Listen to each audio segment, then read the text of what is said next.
Okay, Manokal, welcome to my channel TK Assamese Education.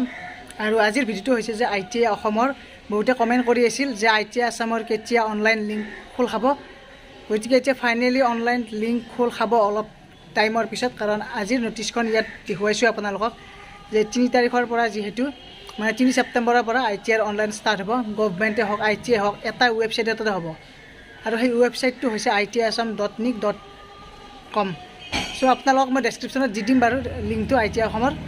গতিকে সেই লিংকটোত গৈ আপোনালোকে ৰেজিষ্ট্ৰেচন কৰিব লাগিব কিয়নো অকল আপোনালোকে প্ৰথমতে কি কৰিব ITI Assam যেটো ৱেবছাইট আছে এনেকৈ সাৰ্চ কৰিব সাৰ্চ কৰাৰ লগে লগে জাস্ট আপোনালোকে ITI Assam এনেকৈ দিলেও হৈ যাব ইয়াত যে আছে প্ৰথম লিংকটো তাত ক্লিক কৰিব আৰু ক্লিক কৰাৰ পিছতে এখন নতুন পেজ খোল খাব আৰু এতিয়া এই পেজখনতে আপোনালোকে অনলাইন ৰেজিষ্ট্ৰেচন কৰিব লাগিব এতিয়া কি দিয়া আছে চাও বাৰু আৰু এতিয়া বৰ্তমান ইয়াৰ আপডেটটো হৈছে যে সো কাহত যে আপোনালোকে দেখিছে ITI এডমিশনৰ কাৰণে 2021 সিজন সো স্টাৰ্ট সুন মানে অকমান পিছতে হয়তো অনলাইন ৰেজিষ্ট্ৰেচনৰ যেটো লিংক হেটো খোল খাব গতিকে তো অলপ পিছতে আপোনালোকক মই দেখুৱাই দিম বাৰু ওয়েট কৰিব আপোনালোক চেক কৰি থাকক কোনোবাই যদি পাৰে ৰেজিষ্ট্ৰেচন কৰি লব তথাপি মই দেখুৱাই দিম লাষ্টত